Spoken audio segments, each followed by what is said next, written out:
Chapter 7. A Nation Divided.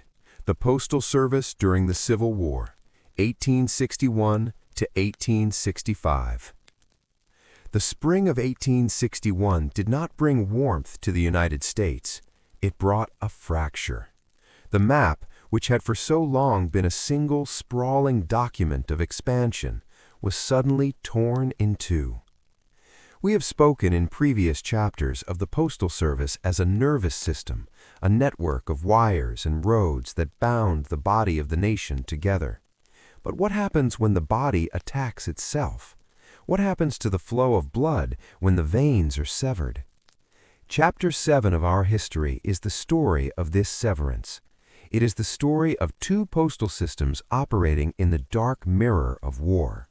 It is the story of the Union blue and the Confederate gray, and the ghostly, desperate letters that tried to cross the line between them. To understand the magnitude of this moment, we must look at the specific date, June 1, 1861. This was the day the silence fell. After the firing on Fort Sumter in April, the mail continued to flow for a few strange, confused weeks. But on June 1st, the United States Post Office Department officially suspended service to the seceding states.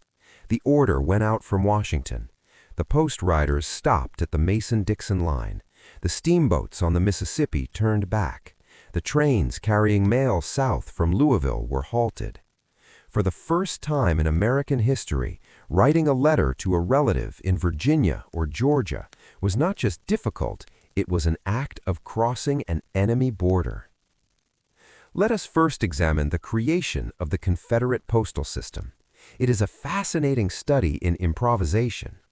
When the South seceded, it faced an immediate bureaucratic crisis.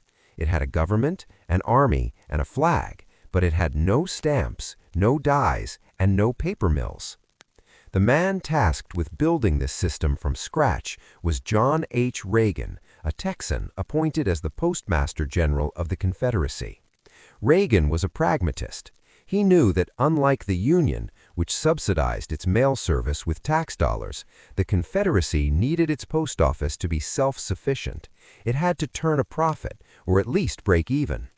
This mandate created a postal reality in the South that was defined by scarcity. In the early months of the war, if you walked into a post office in Richmond or Charleston, you would not find a standard Confederate stamp. They hadn't been printed yet. The printing plates were still being engraved in England or stuck in the blockade. So the South returned to the old ways. We saw the rise of the provisional stamps. Local postmasters in cities like New Orleans, Memphis, and Mobile took matters into their own hands. They carved their own woodblocks or set their own type to create temporary stamps. These postmaster provisionals are today some of the rarest and most coveted scraps of paper in the world. But in 1861, they were simply receipts. They were crude, often just a number and a city name stamped in black ink on a piece of colored paper. Eventually, the Confederacy began to print its own official stamps. The first one, a 5-cent green stamp bearing the portrait of Jefferson Davis, appeared in late 1861. But the quality was poor. The ink was often pale. The paper was coarse. As the war dragged on and the Union blockade tightened, the South ran out of everything. They ran out of high-quality paper. They ran out of the gum to make the stamps stick. There are stories of Confederate stamps that were printed on the back of old maps or on the blank sides of captured Union forms. When the gum ran out, people used molasses or a paste made from sweet potatoes to affix the stamp to the envelope. The shortage of envelopes, or covers as they were called, was even more acute. Paper was needed for cartridges for rifles, not for letters. So the people of the South became masters of recycling. They created what are known as adversity covers. Imagine receiving a letter in Atlanta in 1863. The envelope feels thick and textured. You turn it over. It is made from a piece of wallpaper, a floral pattern in maroon and gold peeled from a parlor wall. Or perhaps it is made from a page torn out of a ledger book or the back of a topographical map. People would carefully unglue old envelopes, turn them inside out, and re-glue them to use again. This was the texture of the Confederate mail, gritty, homemade, and fragile. Now let us turn our gaze north to the Union system. If the Confederate system was defined by scarcity, the Union system was defined by overwhelming volume. The North had the factories, it had the paper mills of New England, it had the printing press. The Postmaster General of the United States was Montgomery Blair. He was a man of systems. He understood that the war would not just be fought with bullets, but with morale, and morale depended on the mail. Blair introduced a revolutionary concept, free mail for soldiers. If a soldier in the Union Army wrote a letter, he did not need to buy a stamp. He simply had to write "Soldier's Letter" on the envelope and have it signed by his commanding officer. The postage would be collected from the recipient back home, or often waived entirely by charitable organizations. This opened the floodgates. The Army of the Potomac, camping in the mud of Virginia, generated more mail than the entire city of Philadelphia. The Army Post Office, or APO, was born. It was a mobile city of canvas and wagons that followed the troops. Let us visualize the arrival of the mail wagon at a Union camp. It is a rainy evening in 1862. The camp is a sea of white canvas tents stretching over the hills. The ground is a churned slurry of mud and horse manure. The men are sitting around smoky fires, cooking hardtack and coffee. Then a shout goes up, "Mail call!" It was the most electric moment of the day. The wagon, pulled by 4 mules, would splash through the mud. The postmaster, usually a civilian or a detailed soldier, would stand on a crate. He would hold up a bundle of letters. He would shout a name, "Private William Scott." A hand would shoot up. A voice would cry out, "Here!" The letter would be passed from hand to hand over the heads of the crowd until it reached the owner. To hold that letter was to hold a piece of home. It smelled of the kitchen in Ohio or the farm in Vermont. It was a tangible proof that a world existed outside the misery of the war. But what of the letters that needed to cross the lines? Despite the official suspension of service, the need to communicate did not vanish. Families were divided. A mother in New York had a son fighting for the South. A wife in Richmond had a husband in a Union prison camp. How did they speak? They used the flag of truce. This is one of the most curious and bureaucratic rituals of the Civil War. There were specific exchange points established along the front lines, the most famous being at Fortress Monroe in Virginia. Here's how the mechanics of a flag of truce letter worked. If you were in the North and wanted to write to someone in the South, you wrote your letter. You left it unsealed. This was crucial. The military censors had to read it. You could include no military information, no news of troop movements, only family news. Father is sick. The baby has been born. We are praying for peace. You placed this letter inside an outer envelope. You addressed the outer envelope to the Commanding General, Department of Virginia, Fortress Monroe. You put a U.S. stamp on the outer envelope. But inside, attached to the inner letter, you had to place a Confederate coin, usually a dime or a token, to pay for the postage on the other side. The mailbag would travel to Fortress Monroe. The Union officers would open the outer envelopes, discard them, and read the letters. If the letter passed the censor, they would place it in a specialized bag. Then, under a white flag of truce, a small boat would row out into the James River, or a wagon would roll out to a designated point on the road. A Confederate officer would meet them. They would salute. They would exchange bags. The Confederate officer would take the letters back to Richmond. There, the Confederate post office would affix a Confederate stamp, paid for by the coin enclosed, and send it on its way. It was a slow, agonizing process. A letter might take months to travel 100 miles, but it was a lifeline. It was a thin, fragile thread of humanity sewn through the iron curtain of war. There were other more dangerous ways to move the mail. There were the Blockade Runners. The Union Navy had strangled the southern ports. Ships sat off the coast of Charleston and Wilmington, watching for any vessel trying to slip out. But on dark, moonless nights, the Blockade Runners, low, sleek, steam-powered ships, painted gray to blend with the fog, would make their run for Bermuda or Nassau.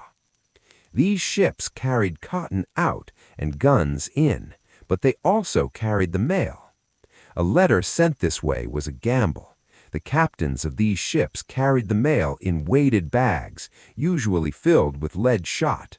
Standing on the deck, the captain would watch the horizon. If he saw the smoke of a Union gunboat, and if capture seemed imminent, his first order was often to throw the mailbag overboard. Down into the dark Atlantic went the words. Thousands of letters lie at the bottom of the ocean off the coast of the Carolinas, dissolving into pulp, their messages of love and commerce silenced by the water. But if the ship made it to Bermuda, the letters were transferred to British ships, taken to New York or London, and entered into the international mail stream. It was a long loop, traveling thousands of miles to reach a destination just a few states away. Let us return to the intimate setting of the soldier writing a letter. This act, the physical act of writing, was a primary occupation of the war. Paper and ink were precious commodities in the field. Soldiers would write on anything, scraps of wrapping paper, the margins of newspapers, even pieces of bark.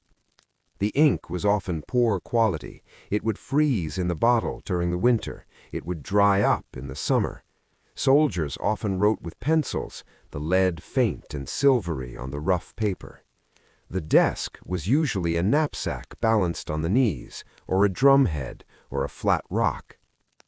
The content of these millions of letters, preserved in attics and archives, tells the true history of the war.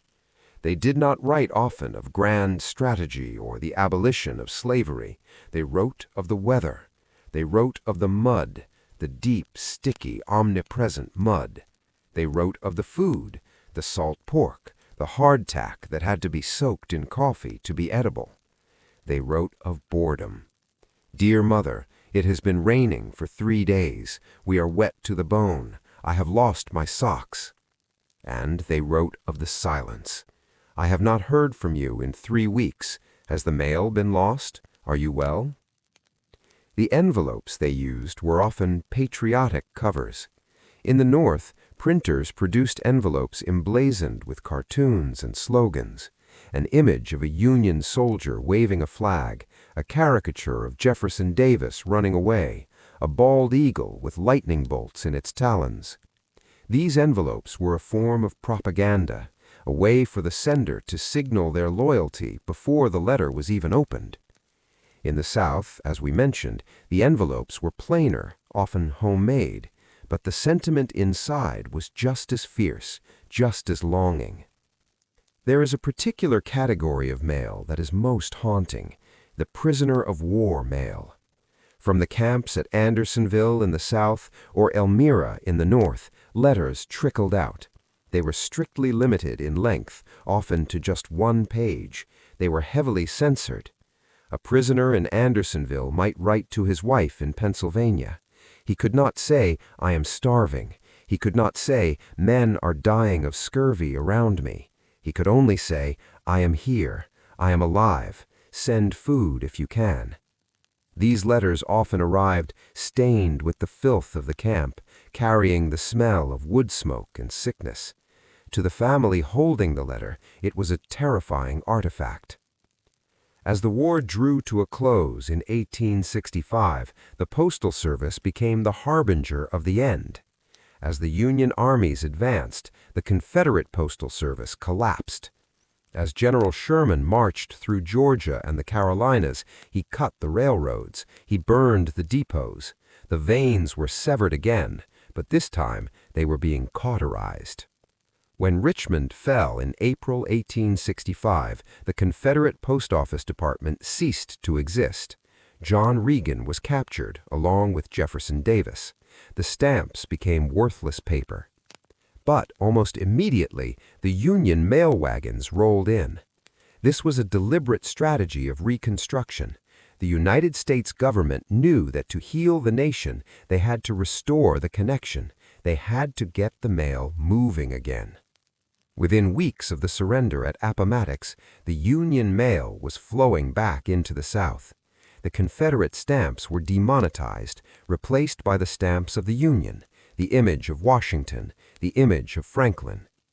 But there was one building in Washington, D.C. that held the tragic weight of the conflict, the Dead Letter Office. During the war, millions of letters went undelivered. Soldiers were killed before the mail arrived. Regiments moved and the mail couldn't catch up. Families were displaced. These letters ended up in the Dead Letter Office. Clerks, mostly women and older clergymen, were tasked with opening them to find a clue to the owner. They found photographs, daguerreotypes of young men in stiff uniforms, staring bravely at the camera. They found locks of hair. They found dried flowers. They found money. They found last wills and testaments. The Dead Letter Office became a mausoleum of broken conversations. It was the final resting place for the words that never found their listener. As we look back on this period from 1861 to 1865, we see a postal service that was weaponized, fractured, and ultimately resilient. We see the flag of truce boat bobbing on the James River, a tiny point of contact in a sea of hatred. We see the wallpaper envelope, a testament to survival. We see the soldier licking the pencil tip, trying to find the words to describe the indescribable. The Civil War proved that the mail was not a luxury. It was a psychological necessity. When the guns were firing, the people did not stop writing. If anything, they wrote more. They wrote to bridge the distance of death. As the sun sets on the battlefields of 1865, the smoke clears. The trains begin to run again from New York to Charleston. The blockade ships return to port. The silence of the divided nation is slowly filled with the scratching of pens and the rustling of paper. The Union is restored, and the first thing the restored Union does is send a letter.